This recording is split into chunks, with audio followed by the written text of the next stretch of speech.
Kellemes estét kívánok mindenkinek, ez az Andrew City Life szokásos pénteki tartalma, pénteki stratégiák, ahol minden alkalommal egy körökre osztott vagy valós idejű stratégiai játékkal játszunk.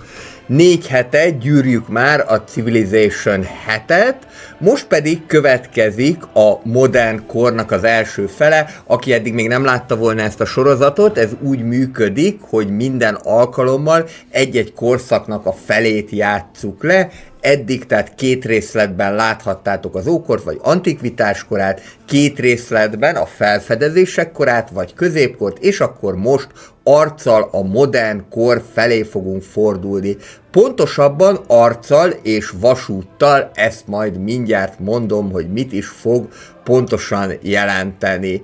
Ezzel összefüggésben arra kérnélek, hogyha neked tetszenek az ilyen videók, gazdasági, stratégiai, illetve városépítő játékok, akkor iratkozz föl a csatornára, már több mint 400-an vagyunk, úgyhogy most az lenne a cél, hogy az 500-at elérjük. Köszönöm szépen, és most akkor lássuk a Civilization-t, mert hogy eléggé komoly feladatunk lesz, nem lesz ez egy könnyű menet, de azért remélhetőleg meg fogunk tudni neki felelni. Ez a pénteki stratégiák, tartsatok velem!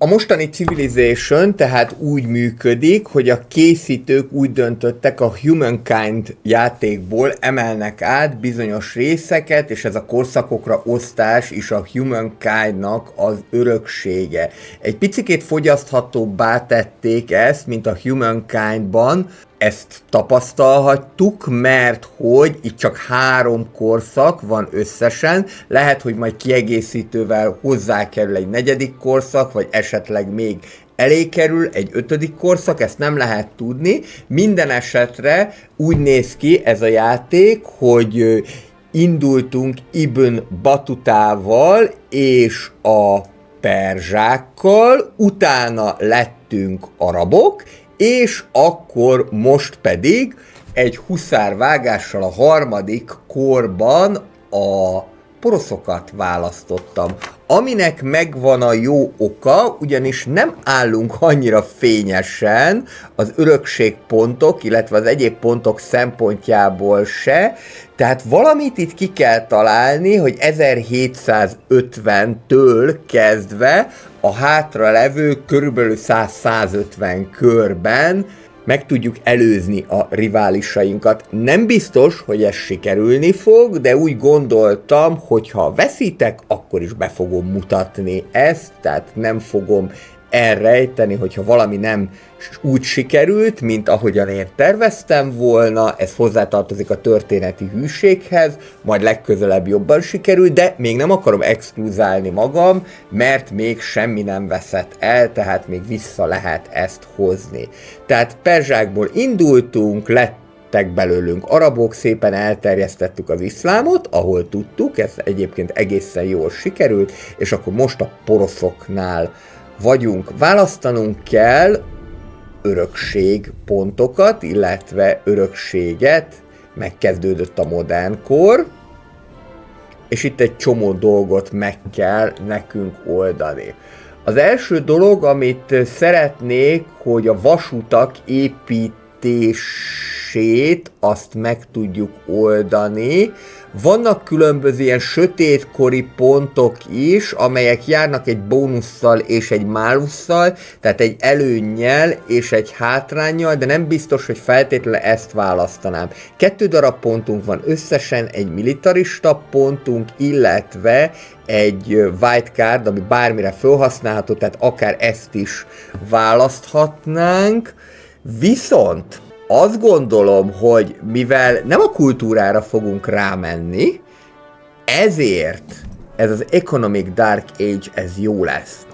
100%-kal gyorsabban fogunk termelni, 100%-kal több lesz az arany termelése azokban a városokban, ahol vasútállomás és kikötő található. Hát most ez egy nagyon jó kérdés, hogy mind a kettőt meg kell építeni, vagy csak az egyiket. Az lenne a szerencsésebb, ha csak az egyiket, mert én nagyüzemi vasútállomást tervezek most, majd azt is elmondom mindjárt, hogy miért, plusz még egy erőforrás helyet is kapunk, amit ugye be tudjuk tenni az erőforrásokat az összes településen, viszont 25%-kal kevesebb lesz a kultúra, tehát ez azt fogja jelenteni, hogy a különböző civic technológiák, azok lassabban fognak fejlődni. De ám legyen, ezt bevállalom egyszer. És akkor ennyi is volt. Ezt még tudom, mert ilyen pontom nincsen, viszont kellett hozzá egy militarista pont és egy wildcard pont. Oké, akkor ezt megerősítettük, és akkor nézzük, hogy mit akarunk építeni, illetve én kezdeném a kutatással. Tehát az lenne a cél, ugye, mert most nagyon megelőztek minket, hogy érjük el ezt a Railroad Tycoon célt tulajdonképpen. Ugye ehhez az kell, a végső cél, hogy 500 ilyen Railroad Tycoon pontot összegyűjtünk. A Railroad Tycoon pontok azok úgy fognak összegyűlni, hogy minél több helyen van vasútállomásunk, minél több helyen van kikötőnk, és minél jobban épül a vasút. Mert hogy a vasút az kelleni fog, ahhoz, hogy fejlődni tudjon a gazdaságunk, és hogyha már megvan a vasútállomás, akkor ezek automatikusan fognak épülni. Ehhez mindenek előtt fel kell fedezni az industrializációt, vagyis a gyáripart. És azt gondolom, nem csak azért, mert közgazdász tanár vagyok, hanem azért is, mert hogy a poroszoknak nagyon is fekszik ez a gazdasági dolog, hogy most erre fogok teljes erőmből rámenni. Nyilván a katonai is fontos lehet, de az nem annyira lényeges, mint a többi.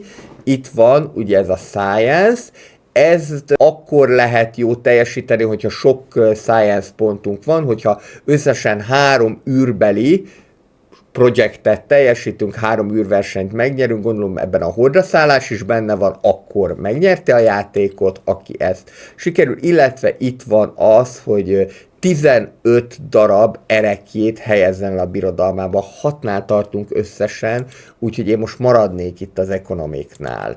És hát ebből nagyon is látszik az egyébként, hogy ugye itt minden a nulláról indul, mert nulláról indul a Railroad Tycoon, az ideológia, az űrverseny, illetve a földrajzi társadalom, hát ez az artifactes küldetés, de a legacy pointok viszont nagyon is nem nulláról indulnak, és akkor is megnyeri valaki, hogyha 20 legacy pointot nyer, ebbe lemaradtunk. Tény és való, 9 legacy pointom, örökségponton van összesen, és ennek a Trunk Treknek, a Tyúknak 15 pontja, Himikónak pedig 15 pontja, úgyhogy csajok rendesen megelőztek, legalábbis egyelőre, a többieknek ennél kevesebb van, úgyhogy most 1000-rel, 10.000-rel erre kell rámennünk. Ami azt jelenti, hogy az industrializációig kéne eljutni, és hát sajnos ez az, ami, de nem is annyira sajnos, mert ez tulajdonképpen itt van, tehát akkor el lehet kezdeni itt a katonai tudományokat kifejleszteni, utána jöhet az industrializáció, és akkor 1000-rel vasútállomásokat építeni. Ez most a terv. Erőforrások. Az erőforrások a modern korban egy kicsikét megváltoznak. Lesznek olyan erőforrások, amelyeket a városok adnak, lesznek olyanok, amelyek a bónusz erőforrások. Ezeket el lehet helyezni nyugodtan a fővárosban. Mondjuk én azt gondolom, hogy a bónusz erőforrás nem tudom egyedül elhelyezni, Bagdadban el tudom helyezni a többit, bár így is a pénzünk az eléggé szerény, de a boldogság az legalább több lesz. A kultúrás erőforrást adó sejmet pedig szintén el tudom helyezni, mert ez 6-ot ad a fővárosban, 3-at máshol, tehát ezt mindenképpen itt érdemes elhelyezni. És akkor vannak ezek az úgynevezett factory erőforrások, gyári erőforrások, amiket viszont nem lehet elhelyezni sehol sem, látjuk is, hogy nem engedi meg, sehova se helyezzük el, mert ezekhez külön gyárat kell építeni, és majd akkor lehet őket elhelyezni. ez a finom, ezt egyébként szerintem megoldhatták volna valahogy úgy, hogy miután azért ezeket az erőforrásokat korábban is használták, hát halat, gyapotot, narancsot, nyilván, hogy mondjuk ahol céhek vannak, vagy ahol ilyen műhelyek, workshopok vannak, már oda is el lehetne helyezni, és akkor a későbbiekben, hogyha a gyárakba áthelyezzük, akkor egy nagyobb bónuszt adnának, így ez elég béna. Most nem akarok hazudni, ezt elég bénának tartom, hogy nem lehet ezeket elhelyezni egyáltalán, pedig hát a történelem is azt mondaná, hogy el lehet őket. Jó, és akkor viszont ez azt fogja jelenteni, hogy minden olyan dolog, amivel pénzt tudunk termelni, az nekünk jó lesz, mert a vasútállomásokhoz utána pénz fog kelleni. Pénz, illetve a termelékenység, úgyhogy szerintem rögtön indulhat is egy sawmill, illetve itt lehet ezeket megnézni, kifejleszteni. Itt most egy kicsikét szerényebben fogunk tudni muzsikálni, pont amiatt, hogy fölvettük ezt a sötétkoros wildcardot, de érdemes itt is a nagy képet megjegyezni. Nincsen olyan túlságosan sok civic, ugye ezek a modernkori civikek, társadalmi részek. Én egyébként azt is tapasztaltam, és ez is egy jó tapasztalat volt, hogy a világcsodák kevésbé mennek ebben a játékban, mint az egyéb játékokban. Tehát ott nagyobb boostot adtak, ezt egy kicsit bánom, mert én nagy világcsoda építő voltam, itt még azért gondolkozom rajta, hogy milyen boostokat tud adni. Szerintem a modernizáció az jó lesz, viszont érdemes megnézni a kifejezetten porosz technológiákat is. Ez azért jó, hogy kifejezetten van az adott népre, nemzetre jellemző technológia is, mert így tulajdonképpen mindegyikkel érdemes végigjátszani, mindegyik egy kicsit más élményt fog jelenteni.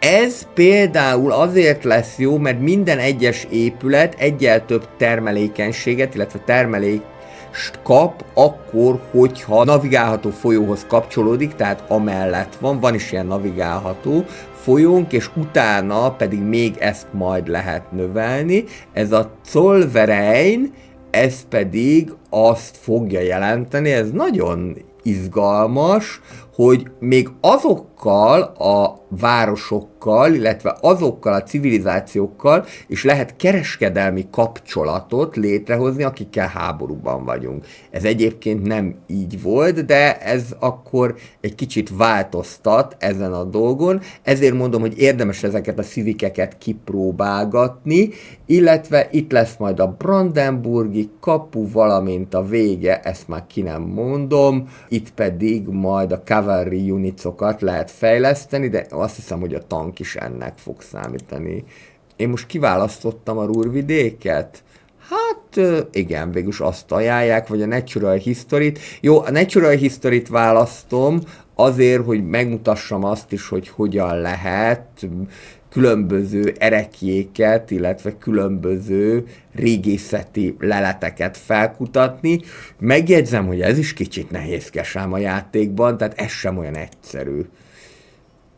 Különböző poliszik, rendeletek, ez egy jó kérdés. Az biztos, hogy a pénzre arra szükségem lesz. Ez jöhet. Az is biztos, hogyha valahova be tudok erőforrást rakni, ahol legalább 8 ilyen városi lakosság létezik, oda is lehetne még 3 aranyat, ebben nem vagyok biztos, de az, hogy 4-jel több tudás legyen, abban biztos vagyok, illetve egy picikét talán erősítsük is meg magunkat. Akarok-e én hódítani? Szerintem nem akarok. Tehát ez most ilyen hülyén hangzik, de egyébként nem annyira vagyok a híve a hódításnak a Civilizationbe, inkább a békés terjeszkedést szeretem, és most pedig, hogy Railroad Tycoonról van szó, ezért inkább a békés terjeszkedésre mennék rá. Jó, próbáljuk meg ezt a Sales and Trade-et, már is 202-re fölugrottunk, és a Science-nél is fölugrottunk valamennyire, és még 2 pontot ki is tudok osztani Ibn Batutának. pontosabban egyet, akkor nem tudom, hogy miért jelezte, hogy kettőt, de egy expanzionista pontot mindenképpen, akkor kettőt mégiscsak, mert egy expanzionista pontot tudok neki kiosztani, illetve még egy tetszőleges képességet. Azt mondja, hogy nem 3 vagy kevesebb városom van, tehát akkor ez eléggé useless lenne, úgyhogy akkor maradunk itt ennél, és utána még akkor ezt is ki lehetne oldani, de nem biztos, hogy ki akartam oldani, most már viszont nem tudom visszafordni, mindegy. Jó, terjeszkedjünk. Rögtön kaptunk is egy ilyen Wales, de ezt nem tudom kiosztani most senkinek, mert nem kapcsolódik Baktria sehova se. Oké, ez mindenképpen jó lesz nekünk, ez itt, ez a sivatagi hegy, mert hogy ide majd expedíciós bázis lehet. Hogy ez mit jelent, majd menet közben kiderül. Ténylegesen azt mondom, hogy több mint 20 órán van ebben a játékban, de mindig van benne valami felfedezni való. Ilyen értelemben nekem azért eléggé tetszik ez a dolog, mert szeretem az ilyen játékokat, ahol akár menet közben kell rájönni dolgokra. Ennek a hátránya, ami viszont talán a kevésbé szeretem, része ennek a dolognak, hogy kevésbé kiszámítható a játék, és vannak benne azért idegesítő dolgok. Akárhogyan is nézzük. Jó, különböző erőforrások meg el is vannak osztva, 223-ra föl is ugrott a pénzünk, és akkor ki kell osztogatni még itt egy jó pár dolgot, mielőtt elindulunk. Eléggé jól növekednek a városaink. Próbálom minél hasznosabban ezeket megalkotni, illetve megszerezni. Valamint itt található a hadsereg is, ugye erre mondtam, hogy automatikusan fölfejlődött minden, például itt a sorkatona fog megjelenni. Elfoglalni szerintem senkit nem akarnék, de majd meglátjuk, hogy hogyan fog alakulni a dolog. Az látszik, hogy Xerxes változatlanul utál, Himiko nem kedvel, Augustus viszont igencsak szeret, és Károly is igencsak szeret. Ja, és nem szeret Izabella sem, mexikóiak. Hogyan alakultak? Tehát Xerxes nem is tudom, hogy mi lett belőle. Ja, Mukáj civilizáció, Augustus rómaiból franciává avanzsált, Himiko természetesen japán lett, Trunk-Trek a sziám, na ez jó, franciából amerikai lett, spanyolból mexikói, illetve a Temus pedig a Qing, ami azt hiszem egy kínai civilizációt fog jelenteni. Felfedezni igazából majd itt lehetne még, ezt lehet, hogy meg is fogom próbálni, de most szerintem ezek így pihikészhetnek is szépen, mert nem kell nekünk most egyelőre,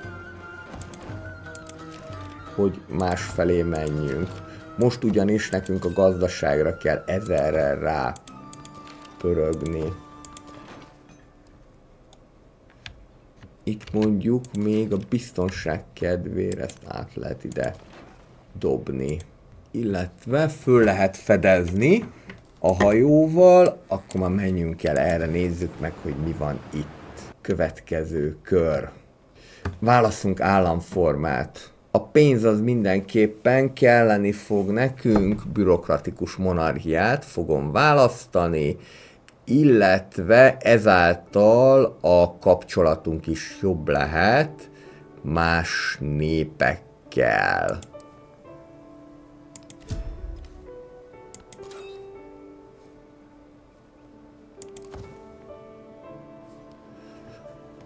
Nézzük meg Augusztusszal, hogyan tudunk haverkodni.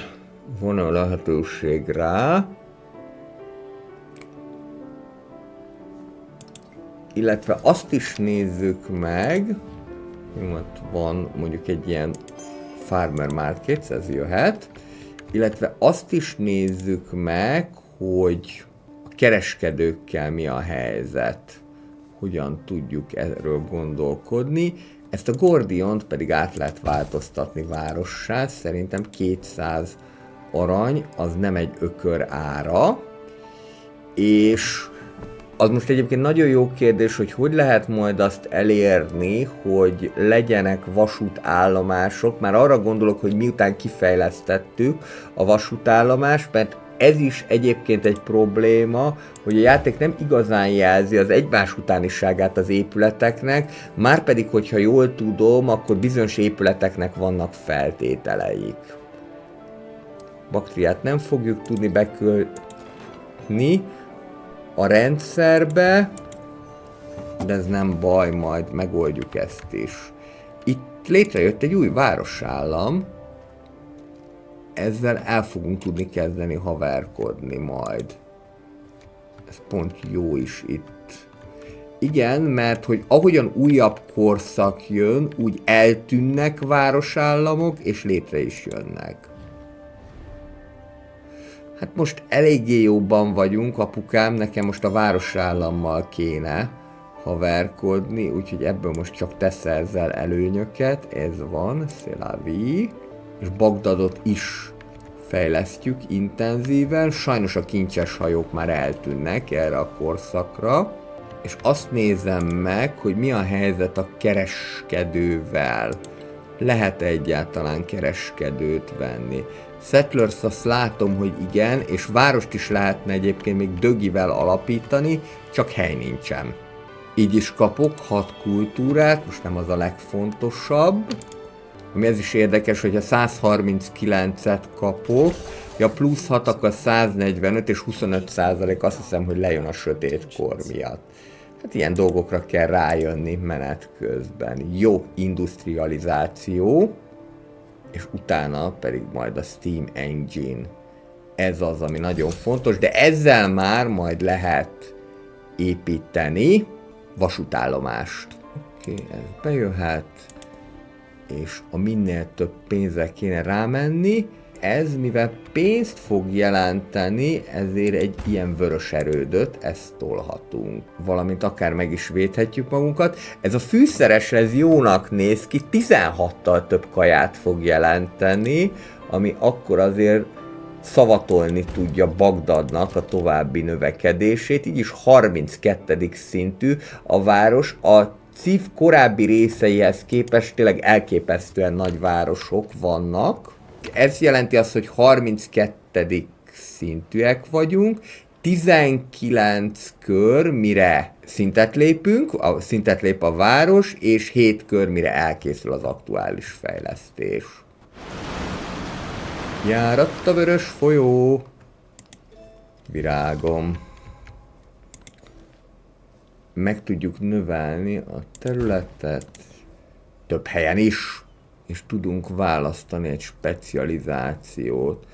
Az az egyik, hogy javítsuk ki a vörös folyó által okozott károkat. Most nem szórnám el a pénzt felesleges dolgokra, viszont ez lehet majd egy factory town, hogyha el tudjuk itt helyezni a gyárat, akkor ez majd jó lesz, mert akkor ebből extra előnyöket tudunk szerezni.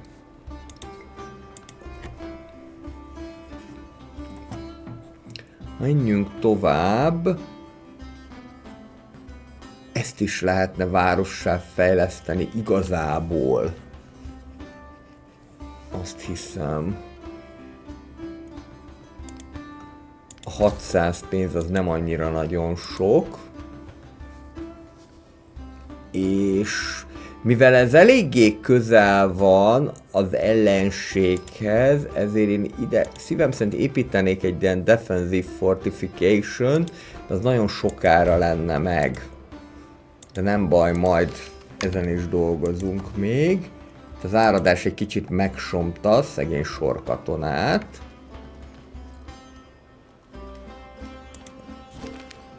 És vagy 75 influence, vagy 1000 arany. Egyértelmű, hogy ez 1000 arany.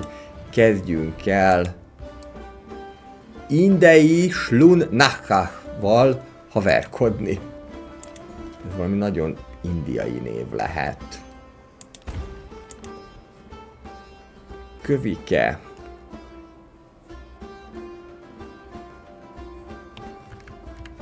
Az lenne jó, hogyha valahol lehetne még várost alapítani, de itt nagyon kitették ám a megtelt táblát.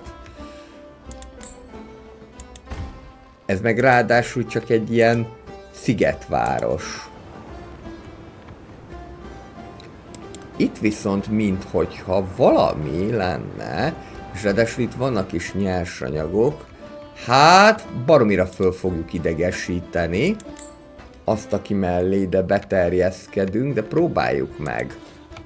Maximum ide tudunk jönni, de meglátjuk, vagy akár ide is. Azt hiszem, hogy itt is lesz valami műhold, amivel föl lehet fedezni a dolgokat. Nem akarunk háborút. Ha már eddig nem háborúskodtunk, akkor ezután sem. Úgy tűnik, itt létrejött még egy városállam, eszem a szíveteket, de annyira nem örülök neki. Bár mondjuk, ha sikerül szövetségre kerülnünk velük, akkor jó. 2 wildcard pontot kaptunk, ez nagyon jó. Akkor most ezeket el lehet osztogatni. Ez jó.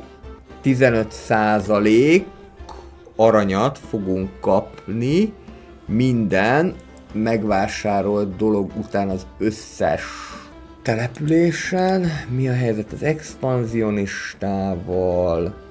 50% arany támogatást kap minden egyes város, amelyik Cityvé akar konvertálódni, de ez akkor lehet, hogy nem lehet már elérni, mert hogy itt választottunk, tehát ez akkor már nem lehet elérni. Jó, nézzük meg még ezt. Próbáljuk meg ezt, igen, minden a pénzről fog itt most szólni. Következő Civic. Natural History az megvan. Itt van az Explorer. Jó, most egyet veszek. És akkor itt megpróbáljuk ezeket fölkutatni. Nem mindig engedi ám, de megpróbálunk ebből az oldalból is elindulni. Itt már egyébként nagyon összetetté válik a játék, elég sok mindenre kell tényleg figyelni. Itt a múzeum. A múzeum az arra fog kelleni majd, hogy itt tudjuk majd a különböző erekjéket tartani, de annyira sok idő, ez mire meg lesz, az a 40 kör, hogy inkább most még fejlesszük. Ezt lehet látni, hogy már is egyszerűbben lehet fejleszteni várossá Baktriát, ezt most meg is fogjuk tenni. Ez egyébként egy érdekes dolog, hogyha Baktriából származik valami, akkor miért nem tudjuk, miért nem kapcsolódik a kereskedelmi hálózathoz.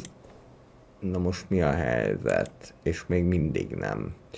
Jó, hát akkor ez van. Baktriába viszont akkor tolunk egy múzeumot. Augustus is szeret minket, illetve Amerikai Károly is szeret minket, Himiko viszont erőteljesen megutált. De most ezzel nem tudok foglalkozni, mert nekem Parsanggal kell haverkodni, illetve hogyha marad még valamennyi, akkor próbáljuk meg kicsit helyre állítani a kapcsolatunkat. Jó, jöhet a Steam Engine, és akkor most megnézzük, hogy hol tudunk Rail Station-t építeni. Például itt egyszer, Baktriában is tudunk, de akkor azt vegyük meg inkább. Igen, azt még meg tudjuk venni. És innentől kezdve el fognak kezdeni gyűlni a Railroad Tycoon pontok, és ez nagyon-nagyon fontos lesz abból a szempontból, hogy ezt majd meg tudjuk nyerni. Itt pedig a 6 kör alatt ez simán megoldható. És akkor itt rögtön kiépítjük már a vasúti hálózatot, és majd Gordion még jöhet. Jó, beterjeszkedtek ide, a fene egye meg. Delhi az 21-es. Humsney az is 21-es. Egyébként ezeket mind le is lehetne nyomni. Na majd meglátjuk. Ide is jöhet egy vasútállomás. Nyilván ott, ahol minél több pénzt fog jelenteni, és innentől kezdve lesz az, hogy a mass production-t kell majd fölfejlezni, de közben már gyűlnek ezek az úgynevezett Railroad Tycoon pontok. Mass production, vagyis tömegtermelés, tömeggyártás. Gyűjjön csak a pénz. Ez egyébként még jó lehet, ez a Land Heritage, különösen azért, mert hogy van közelben, tehát van természeti csoda közelében nekünk, városunk, méghozzá a Vörös folyó közelében. Hát itt kb. Semmit nem tudunk venni, csak ezt jó, akkor erősítjük ezt meg ilyen Defensive Fortification-nál. Ezt is lehet várossá fejleszteni, és itt is jöhet egy vasútállomás, hát a Woodcutternek az áldozatául esik, viszont el tudunk helyezni még egy specialistát is, és nézzük az Explorer-t. Na, hát itt a probléma, ugye, hogy persze van Explorerünk, egyébként ezért nem szeretik a játékot, akik nem szeretik, hogy mi a bánatnak fejlesztjük ki az Explorer-t, mikor ugye nem tudjuk megkeresni így ezeket az erekjéket. Mert neki az a hasfájása, hogy fejleszt ki a hegemóniát, és majd akkor tudsz kutatni az erekjék után. Tehát van Explorered, régészed, de tulajdonképpen ilyen nesze semmi fog meg jól történet, és akárhová fogom vinni, akkor is ezt fogja kijelezni. A 2-es számú Railroad Tycoon Legacyhoz azt kell elérni, hogy felfedezzük a tömeggyártást, illetve három települést bekötünk ebbe a hálózatba. Na most ez úgy működik, hogy megvannak már a vasútállomások, és innentől kezdve elkezd magától terjedni a hálózat. Ez egyébként nem egy rossz dolog. Azt mondja, hogy Temusek kémkedett utánunk és ellopott egy technológiát. Hol tartunk egyébként, illetve hol tartanak a többiek? Még egyelőre sehol. Örökségpontokban is változatlan a helyzet. Jó, mert ezt most tolni kell, nyomatni kell 1000-rel a Railroad Tycoon-t. Egy luxus cikk. És jöhet a többi is. Azt mondtuk, hogy a specializációból tudnak majd pontot szerezni, úgyhogy akkor ez lehet ilyen kis halászfal, úgyis itt van a helyszínen. Hát itt meg kb. Semmit nem tudunk építeni, de egy felderítő azért az jól fog jönni. Menjél el erre fele, és Károly, kérek szépen egy nyitott határokat, hogy itt te rendesen el tudjál menni. Itt van a Settlers, elkezd menni, meglátjuk, még az is lehet, hogy akár itt nagyon belül is tudunk valamit majd alkotni. 11 településünk van, és lehetne 17.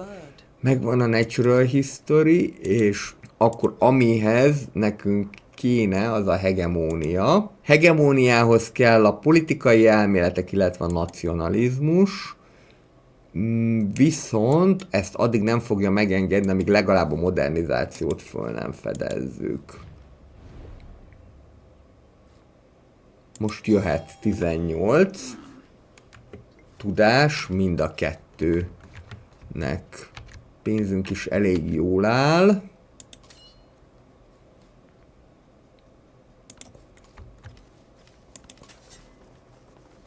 És nem tudjuk kitermelni, majd csak akkor, hogyha itt még megpróbálok valamit, hát ha elkerül a nátha. Itt van a Steam Engine, ezzel lehet már kikötőt építeni, így lehet a kereskedőt kioldani. Hát ez is egy olyan dolog, amivel vitatkoznék, mert a modern kor elején így nem volt kereskedelem, szóval ezt is úgy végig kellett volna gondolni, hogy akkor inkább a fejlettebb kereskedelmet lehet így kioldani, mindegy, ezt már engedjük el, illetve a gőzhajót, valamint ezt a fajta kohót, mondjuk így.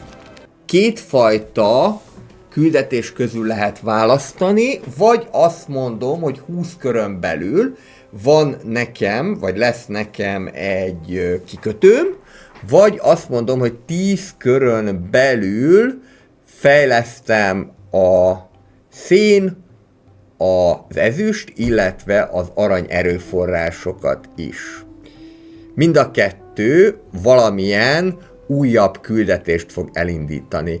Próbáljuk meg inkább ezt, mert nem vagyok biztos benne, hogy van mind a 3 erőforrásom. És akkor ezt elvileg egyébként viszonylag egyszerűen lehet megcsinálni, mert hogy akár meg is vehetném, de itt ezt meg is tudom építeni, rámenve a minél nagyobb anyagi haszonszerzésre, és akkor készítsünk kereskedőket, mert most már lehet 100 pénz összesen, és nézzük, hogy honnét tudunk majd szerezni. Például mondjuk ebből a Gajokidából, ebből sok mindent lehetne szerezni, de egyébként Róma az, ami a leginkább megérné. Viszont így szenet meg olajat is kapnánk, jó? Akkor kezdjük itt, és bőszen építem még a kereskedőket. Illetve itt lehet még Rail Station-t is tolni. Jó, akkor először a Rail Station. És ami nekem a feladatom, hogy a Mass Production-t fedezzem föl, az már itt található. Ehhez ugye ezt a Combustion-t kell, ami azt hiszem a robbanó motor. Van lehetőség kereskedni. Mindjárt azt is meg fogjuk oldani. Itt most semmi. Menjünk tovább.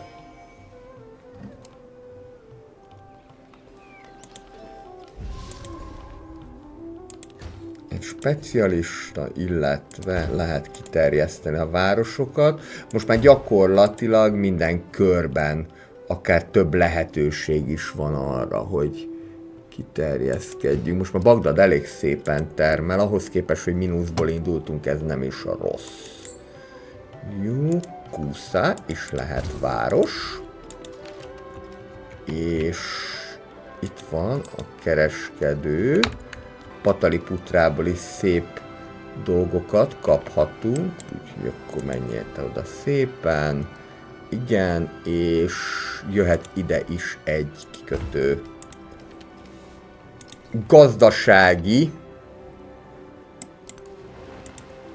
erőműnek készül a mi dicső országunk. És még itt se tudunk semmit sem kitermelni. Mert hogy itt viszont azért nem, mert már itt elkezdődtek az ásatások.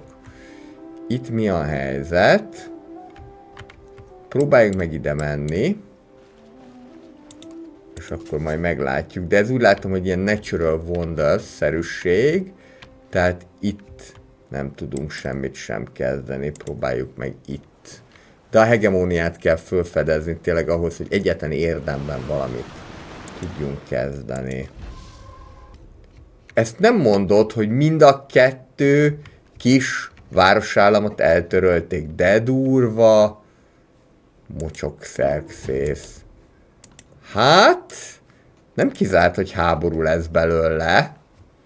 Előbb-utóbb mind a 2-t eltörölték. Tettek egy szívességet, jó nagyot. Fedezzük föl itt tovább a dolgokat. És akkor most tudunk jó kis bónusz erőforrásokat kiosztani.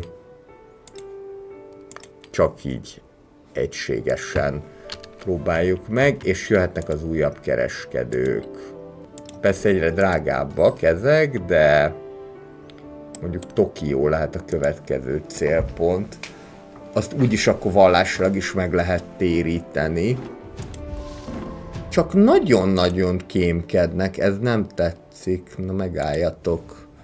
Most már elég volt. Jó. És egy ellenkémkedést is végrehajtunk, mind a 2 ellen. Hát lehet egyébként ilyet is csinálni, hogy egy kicsikét az ember gátolja a mezőgazdaságot. Szerintem mindjárt készen lesz egyébként a kikötő.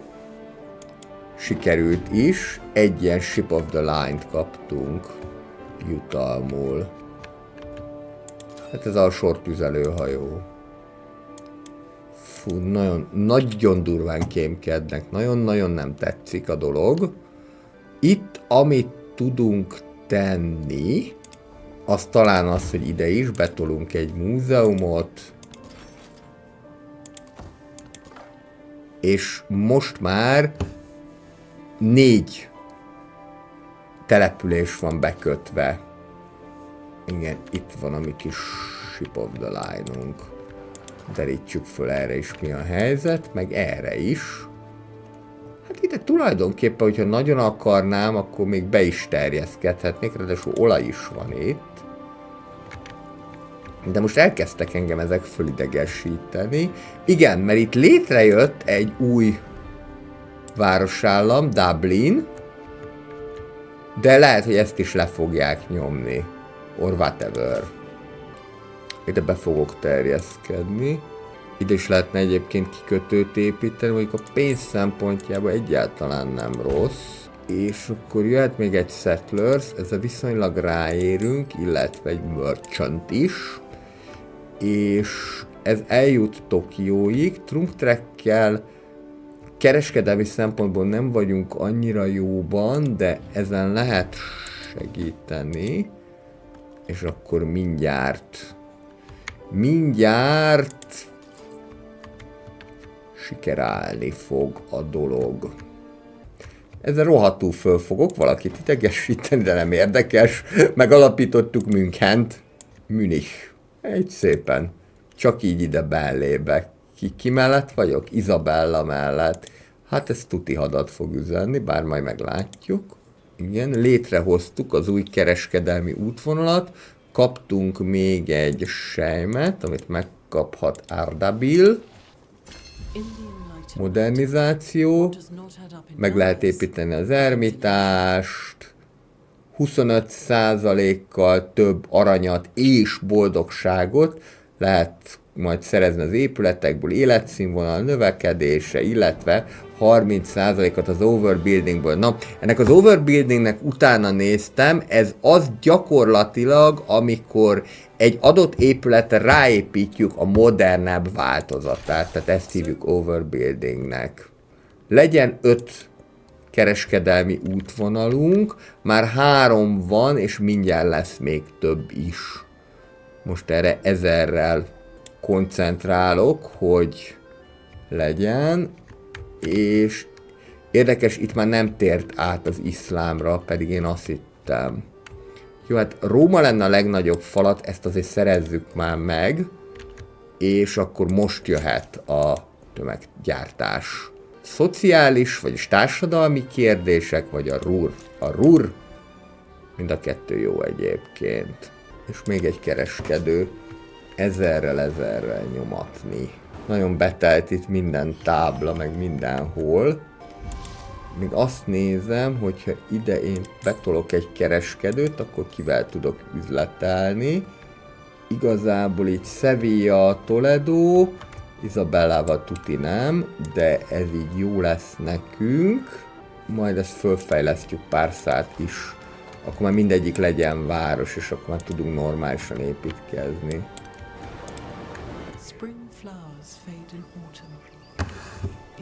Megtaláltuk a virágok völgyét, nagyon szép. A 6. Dalai Láma idézetével. Még egy kereskedő útvonal, és a pipa. A pipát az Bagdadba fogom elhelyezni, mert az plusz előnyöket fog jelenteni, hogyha van vasútállomás, ott pedig már van. Alakítsuk át ezt is Cityvé, itt semmi, de majd lehet ezt is átalakítom Cityvé, Make City Life. Megépült a vörös erőd.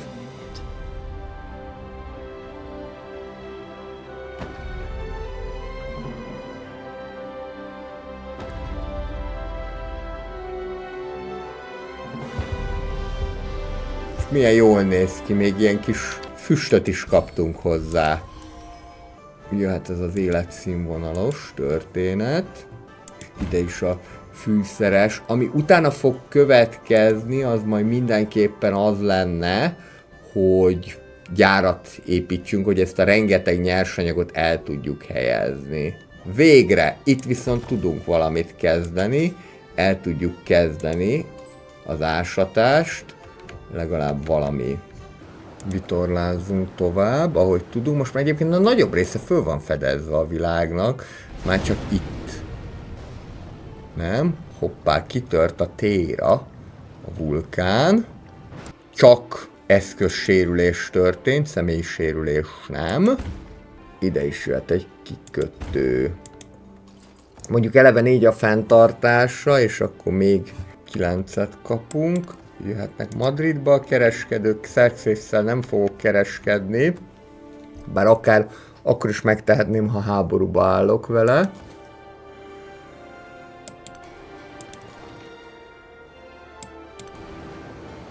Ez pedig itt, szerintem az Isabella, de ez nem is hajlandó, hogy Open Borders-t adjon, úgyhogy én csak úgy tudok így menni, hogyha megkerülöm az egészet. Lehet, hogy ezekkel nem ártana haverkodni, mert úgy tűnik ez a Dublin most itt ilyen erősebb lesz. Ja igen, mert Xerxesék elkezdték őket nyírni, de egyelőre nem állnak olyan rosszul Dublinék. Csak az a baj, ugye, hogyha elfoglalják, akkor megint közelebb kerülnek hozzánk, mert nem feltétlenül szeretnék. Itt meg beszorultunk, de nem baj, de oda tudok menni. A Próféta városa. Itt ez teljesen, hát ez az egyetlen egy München, amit ki tudtunk itt sajtolni, de ennyi, közben Sevillával egy kereskedelmi útvonal, ezzel egy wildcard pontot kaptunk, és megindulhat az ünneplés, és igen, 6 boldogságot fog jelenteni, jöhet Ardabilba, illetve Münchenbe, nem, oda nem tudjuk elhelyezni, maximum Párszába. München túlságosan messze van mindentől is. Megint megpróbált kémkedni, ellenünk ez a disznó Xerxes, de nem sikerült neki. Egy wildcard pontot el tudunk helyezni, ez például jó lehet. Egyel több aranyat fogunk kapni minden importált termék után. Közben lehet már ilyen ágyunaszádot csinálni. Hát igazából, ez tök jó, hogy azt ajánlgatja, hogy settlers csináljak, de hova helyezem el, babám? Tehát, hogy itt nekem ezzel ez a problémám, hogy már annyira mindenhol van település, és hogyha még most Xerxesék ezt be is húzzák, remélem, hogy nem fogják, akkor még rosszabb lesz a helyzet. Hoerik Vagu, ez egy hegy, amit megtaláltak most. Egyébként akkora nagy csinnadratával jelentik be ezeket a természeti csodákat, mintha bármit jelentenének, és általában nem nagyon szoktak jelenteni semmit sem, csak hogyha közelébe tudunk építkezni, viszont most találtunk egy kincset. Róma, mindjárt megoldjuk, kiterjesztjük a kereskedelmi kapcsolatokat, mert nekem Róma az kell, ez nem kérdés, mert ezáltal 2 új erőforráshoz jutok hozzá. Bagdad megkapja a disznót, már amennyire az arabok esznek disznót, és Kúszá is kaphat még egy valamit. Gordionban még nincsen vasútállomás, öreg hiba, pótoljuk. 2 kör is meg lesz a Settlers-öm. És akkor ide beterjeszkedek. Károly változatlanul keresi a kegyeimet. Megvan a következő fokozata a Railroad Tycoonnak. Építsünk gyárat. Most amit ki kéne fejleszteni, szerintem maradjunk ennél az akadémiánál, mert ez mondjuk világcsodával is jár, illetve ajánlja nekünk a Mass Production 2-t is. Hú, ez nagyon durva ez a Sabotage Shipping. Tönkre lehet tenni az összes kikötőt és az összes vasútállomást is a megcélzott városban. Akkor mégiscsak ezt választom, ez elég gonosz. Gyár. Ezzel így most már sikerült is ezt teljesíteni. 20 darab Railroad Tycoon pontot kell elérni így első körben. Itt a gyár. A gyárba pedig be lehet tenni ezeket a gyári erőforrásokat. Igazából talán ide most első körben ezt a fish tenném be, viszont intenzív gyárépítésbe kell kezdeni, mert az lenne a lényeg, hogy 5 darab ilyen gyárunk legyen. Ezeket meg lehet itt építgetni. Közben jöhet a Settlers ide. 9 kör lenne a gyár, 1228 pénz, jó, 9 kör az belefér. És itt pedig nekünk ez már megvan, nem tudunk senkivel se kereskedni, de tudunk Károlyjal, csak kicsit messze van. Megpróbáljuk meg ezt a Davorrét. Jó, itt ezt most nem fogjuk tudni megszerezni, mert hogy ásatást itt nem lehet, és ehhez kell a hegemónia akkor, hogy kutassunk a kincsek után. Menjünk még ide, hát ha itt valamit tudunk kezdeni magunkkal. Dublint közben eltörölték a föld színéről, de csak eltörölték, tehát nem foglalták el, én biztos behúztam volna. Már el is kezdődött a Railroad Tycoon pontoknak a gyártása, mondjuk már régen van vasútállomásom, de minél több ilyen vasútállomás van, annál gyorsabban lehet. Na például itt Gordionban nem lehet factory-t építeni, ez egy jó kérdés, hogy miért nem. Viszont lehet konzervgyárat, akkor csapassunk egy ilyen konzervgyárat. Ahol viszont lehet gyárat építeni, az például Kusa, itt gyorsan meg is venném. Nincs időnk tökölni. És akkor ide is el tudok helyezni egy újabb erőforrást. Kusa, az mivel tengerparti település, ezért jó lesz abból a szempontból, hogy 5% termelési bónuszt kapnak a tengeri egységek. És ugye az a csúnya a dologban, hogy egyszerre itt is, meg itt is el fogja foglalni az erőforrást. Megvan a rúr. És ebből is csak Augustus profitált, nem baj. Társadalmi kérdések, Zollverein, illetve a Ruhr 2. Jó legyen ez a Zollverein, bár nem szeretnék senkivel se háborúba kerülni. Sikeresen kémkedtünk Xerxes ellen, 162 kultúrát kaptunk grátisba. És itt is lehet egy konzervgyárat tolni, vagy akár múzeumot is. Sőt, akár jöhet az Ironworks is. Egy migráns, ide szépen mondjuk be tudsz jönni. Ügyes. Jó, elfoglalták. Ez viszont úgy látom, hogy egy ilyen sima történet. Hát, mondjuk ezzel erőteljesen azt kockáztatjuk, hogy megtámadjon minket. Azt kockáztassuk. Jó, akkor közelebb megyek inkább ide, és akkor inkább a Trunktrekhez leszünk közelebb, aki most kedvel minket egyébként. Itt se tudunk semmit kezdeni, na majd a hegemónia kifejlesztésével. Aha, főként, mert már ide be is akar terjeszkedni a randasság. Igen, itt elég sok mindent lehet egyébként kioldani.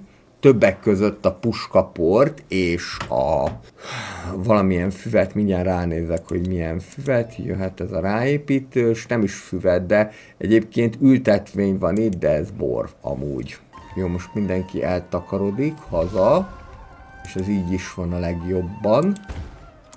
Remélhetőleg nem akarnak majd emberkedni velem, és egy kikötő még ide jöhet. És akkor még kell nekem 2 darab gyár, mert Bagdadban mindjárt készen van a következő. Sok minden jó lehet, Ez már a 2-es számú robbanó motorokat jelenti. Maradjunk most a Steam Engine-nél. Itt tudunk factory-t építeni, de majd csak következőleg. Akkor választom inkább ezeket az alapdolgokat. És hát igen, baromi dinamikusan fejlődnek ezek a városok, ami nem baj. Abszolút. Egy konzervgyár most már az nem kell. Mármint Railroad Station, illetve majd kelleni fog, csak most inkább a gyárakat nyomatnám. Például ide is tudunk gyárat, akkor el ne felejtsem. És nem tudunk. Ne szívas, tényleg nem tudunk. Ez nem jó. Ide tudunk egy gyárat. Ide tudunk. Hát... a farmot egy kicsit megnyessük vele, de nem baj. Most már akkor még egy helyre el tudjuk helyezni. Sőt, még 2-re, meg közben a bagdadi is készen lett. Jó. Ide jöhet például egy ilyen, és Makkába pedig mondjuk azt, hogy gyorsabban növekedjünk. Így már 4 helyen van gyárunk, egyszerre 2 specialistát is be tudtunk tolni, és jöhet még ide egy fűszeres is. Bagdadban nem lehet világcsodát építeni, de hogy nem lehet, akkor inkább azt toljuk, egy jó kis hermitást, hát mit mondjuk a favágót azt le lehet cserélni a hermitásra, és akkor itt, hogyha ezt megnyomjuk, akkor ez előbb készen lesz. Itt is tudunk majd gyárat tolni, és először egy city parkot, hogy boldogabbak legyenek, és most már viszont Baktriában is lehet majd, hogyha a következő kört lelépjük, Dovorréből egy kis bor, és itt már egyébként a modern korban azt vettem észre, hogy falvaknak vagy kisvárosoknak is lehet adni erőforrásokat, illetve ilyen termékeket. Ez a fajta cikk és luxus cikkmenedzsment viszont tetszik a CIF 7-ben, sokkal logikusabb, mint az elődeiben. Kössünk egy szövetséget Károlyjal. Baktriában most megépítjük a 5. gyárat, ide el is fér, elhelyezzük az erőforrást, így is rengeteg van, mondjuk a kávét, és akkor ezzel a következő szintjét is teljesítettük a Railroad Tycoonnak. A következő, hogy elérjünk 150 pontot, majd 300, illetve 500 pontot. Ez innentől kezdve most már a cél. 5 pontot kapunk minden körben, ami akkor azt jelenti, hogy ahol nincsen vasútállomás, illetve kikötő, ott meg kell építeni. Például mondjuk itt, rögtön lehet is, és ez 15 pluszt fog jelenteni. A Művészetek Akadémiája vagy 500 kultúrát kapunk, vagy 1000 pénzt.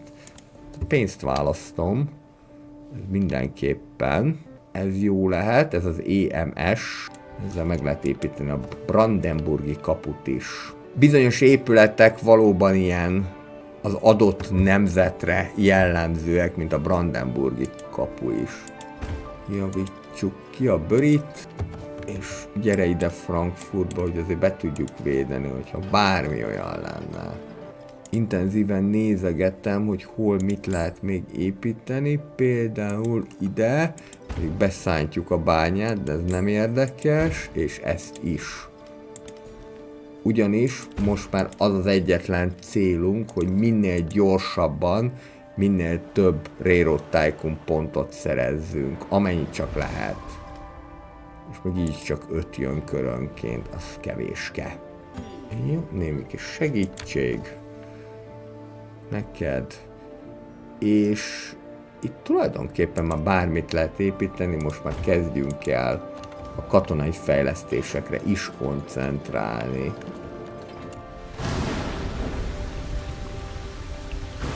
Egy jó kis pusztító villámcsapás.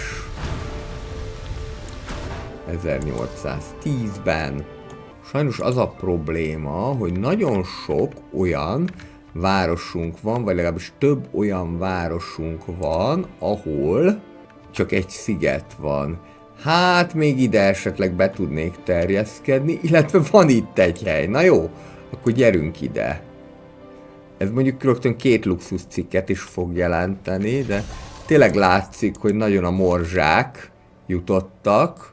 Jó, 500 science, az gyakorlatilag azt jelenti, hogy valamit szinte azonnal ki fogunk fejleszteni. Mi az, amivel lehetne növelni a hatékonyságot? Ezzel tőzsdét lehet, az elektromossággal laboratóriumot, urbanizációval operaházat, illetve bevásárlóközpontot. Hát igazából most mindegyik jó lehet. Aztán majd meglátjuk. Iskolaház, schoolhouse. Mindegyiket ajánlja is. Egyébként viszont itt van factory, az kelleni fog mindenképpen. Mert van bőven anyag, amit még el fogunk tudni helyezni. Valószínűleg, hogy el kéne menni most már abba az irányba, hogy legyen űrkutatás is. Most még nem tudjuk itt Alfustadba megépíteni a vasutat, de mindjárt. Na, hagyd nézem, hogy jönnek ezek a Railroad Tycoon pointok. Úgy fognak jönni, hogy egyrésztről vasútállomást építünk, másrésztről gyárakat. Közben meg lehet látni, hogy az egész ország szerte már kifejlődött a vasút, különösképpen látványos a dolog. Mert csak éppen a vonat hiányzik, ami elmenne rajta. Nem úgy van, mint a Victoria 3-ból, ott még külön ilyen vonatos kiegészítő is volt. Nagyon sok kör mindegyik, talán a kereskedő még mindig a legjobb választás. Frankfurtot is majd fel fogjuk fejleszteni várossá. Az mindenképpen kelleni fog. Ez jó, hogy ide beterjeszkedtünk. Nem akartam volna, hogy rárakja senki se a kezét. Nézzük meg, mit tud ez a schoolhouse. 13 városunk van, és 19 lehetne. Illetve mindjárt lesz egy 14. Közben megépült a Hermitage.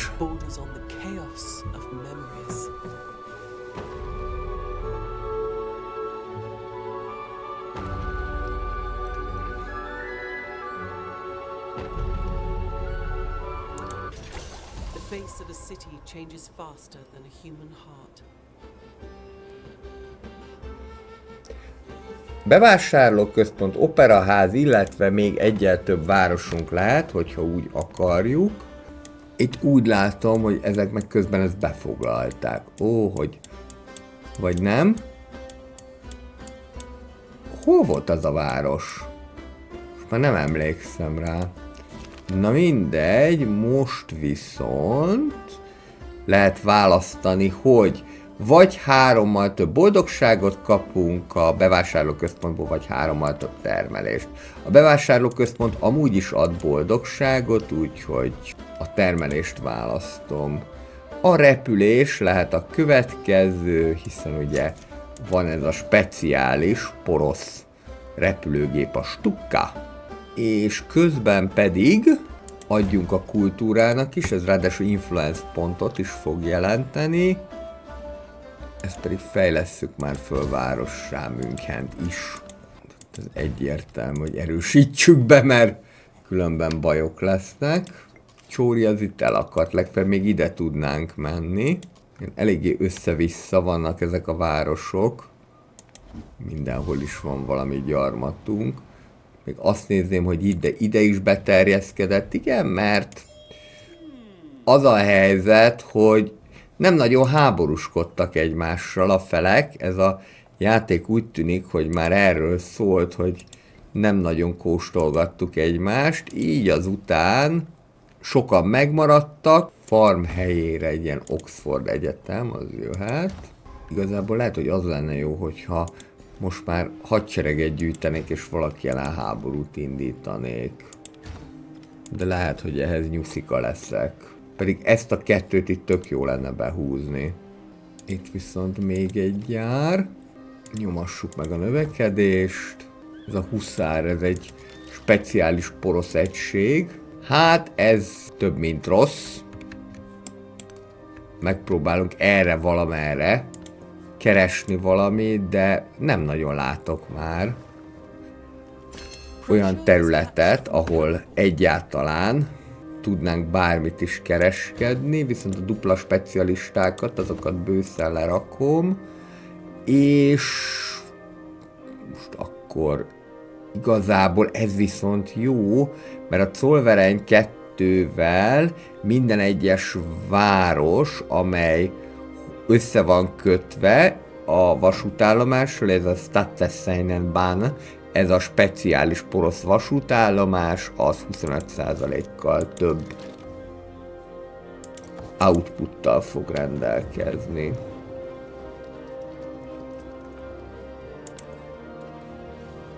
Most már 7 Railroad Tycoon pontot gyártunk, és nem tudjuk megépíteni a World Wonder-t, mert hogy a Himiko, a másik tyúk megépített. Nem baj, akkor jöjjön a Brandenburgi kapu. Ide, úgy lazán a piramis mellé. Megvan a repülés, és ezzel együtt a stukát is ki lehet fejleszteni, illetve egy transzóceáni repülést is végig lehet hajtani. Na jó, akkor most már jöjjön az elektromosság is. Temusek fasizmust választotta. Annyira nekem a boldogság az nem kell, nekem gyárak kellenének, gyerekek, ha még valahol lehet építeni. Például itt Münchenben, és nem már itt sem, csak ilyen fishing quait. Tényleg lehet, hogy túlságosan egyensúlyban van ez a világ, föl kell borítani ezt az egyensúlyt, de itt még tudok egy gyárat. Frankfurtba, ez jó, mert akkor még itt el tudunk helyezni valami bónuszt, és egyébként még Münchenben sincsen gyár, de ott nem is lehet. Ardabilban sincsen, és Lingapurát, Dimaszkút, Alfusztátot pedig föl lehetne fejleszteni, hogy gyárak legyenek. Tehát itt van Lingapura, és ide még ilyet is lehet, nem mondod. Plusz kijavítani a hidat, és majd utána gyárat is lehet. Ez azért nagyon jó, mert akkor még itt bőven van lehetőségünk terjeszkedni, és ide pedig már indulhat a repülés is. Hogyha olyan lenne, akkor meg tudjuk védeni magunkat. Rögtön 8 termelés, 4 tudást és 4 kultúrát fog adni pluszba. Ide még jöhet egy ilyen kis városi parkocska. Frankfurt az még mindig csak kisváros. Mindjárt fölfejlesztjük. Most mondjuk a pénzünk egy kicsit rosszabb, mint volt. 8 darab Railroad Tycoon pontot kapunk már minden körben. Ez alapvetően jó, és igen, mert hogy a Zollverein 2-t kifejlesztettük, most megint jobb a pénzük, jöhetnek a társadalmi kérdések. Illetve, mivel itt már megvolt a kötelező házi feladat, hát akkor ide a farm helyére építek egy ilyen department store-t. Próbálom ezeket a dupla specialistákat nyomatni.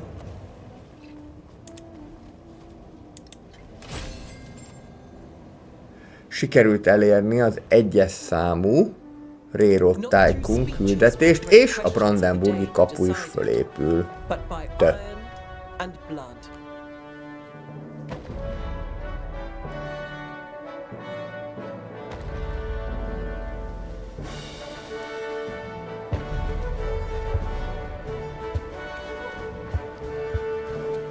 Milyen kis csinos. 42%-ig vagyunk, következő a 300-as Railroad Tycoon pont, és ebben vezetünk, de azért itt van ez a Trunk Track, aki már egyet elért, ez a 7, ez még nem valószínű, hogy össze fog jönni, örökségpontokból pedig Trunk Track 16-nál van, az nem annyira jó, de nem is tragikus, akkor innentől kezdve ez speedrun tovább. Mi jöhetne ide? Kuszába. Igen, még egy ilyen aerodrom az jöhet. De akkor ezek szerint valaki már az űrkutatást pedzegeti, ez nem annyira jó. Bár a Space Race az nem feltétlenül csak az űrkutatás, az úgy néz ki, hogyha valaki az elsőt megoldotta, akkor csak felfedezte a repülést, és a második az aerodrom, hát jó kérdés. Jó kérdés, igen. Hogy alakul, minden esetre innentől kezdve idő az, amivel harcolunk. Hol alacsony a boldogság? Itt Makkába, ugye? Makka. Hát akkor kaptok egy ilyen City Parkot, azt pofa befog. Mehet egy ilyen ágyunasszád, de nagy jelentősége nincsen, csak ha megtámadnának.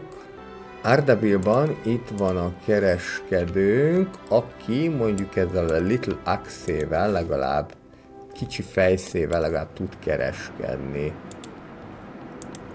Itt viszont már teljesen mindent behálóztak.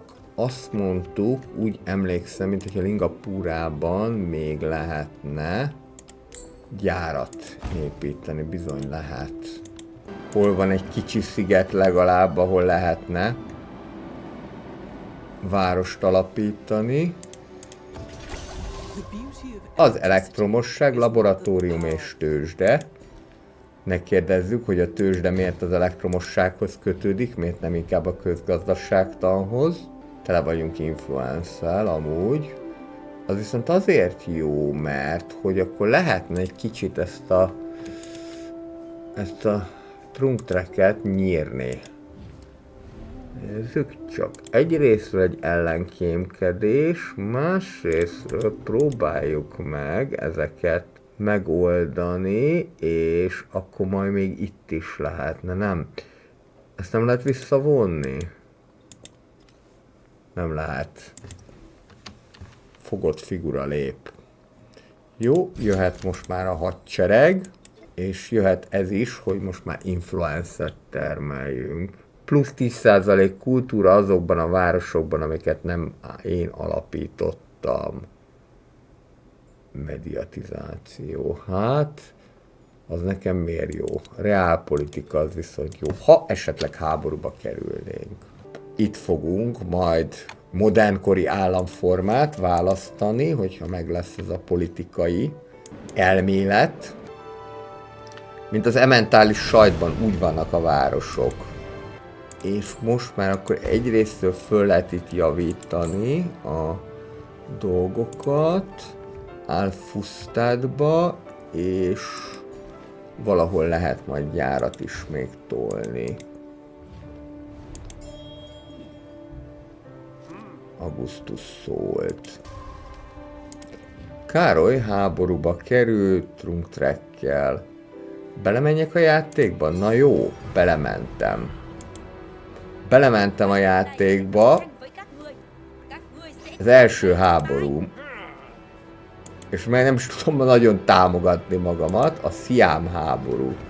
Akkor viszont ez azt fogja jelenteni, hogy akár meg is szerezhetünk bizonyos településeket. Például mondjuk, hogyha dicsőséges seregem elkezd elindulni, csak akkor azért fejlesszük föl a dolgokat egy kicsit legalább. Mondjuk, hogy legyen ilyen, hogy landship, tank és így tovább, ugye field cannon-t is föl lehet. Sőt, te még ugye ezt be is tudod gyűjteni. Akkor itt most ez egy ürügy arra, hogy őket itt betámadjam. És akkor egy picikét át lehet állni hadigazdálkodásra. ha már most így háborúba kerültünk. Aztán lehet, hogy én fogom megszívni, de majd meglátjuk. Viszont Trunkreket nem szeretem most.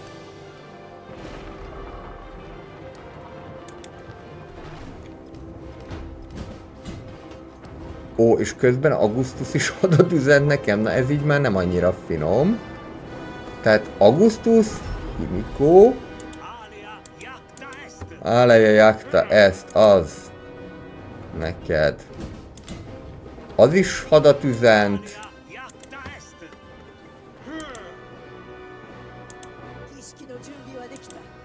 És még Himiko is. Hú! Ez így a végére elég izgalmasnak néz ki.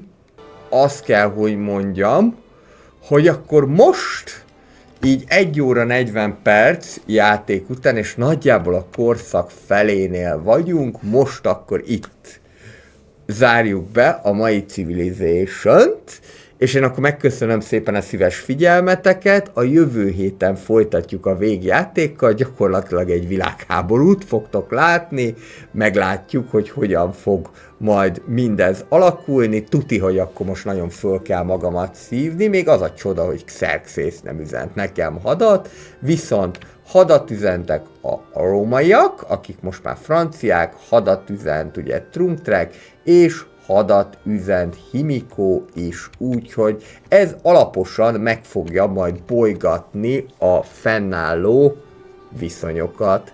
Én ezzel megköszönöm szépen a szíves figyelmeteket, mindenkinek jó játékot a Civilization 7-tel, vagy a Civilization korábbi részeivel, és hogyha még nem tettétek volna meg, akkor ne felejtsetek el feliratkozni a csatornára. Mindenkinek kellemes hétvégét kívánok, sziasztok!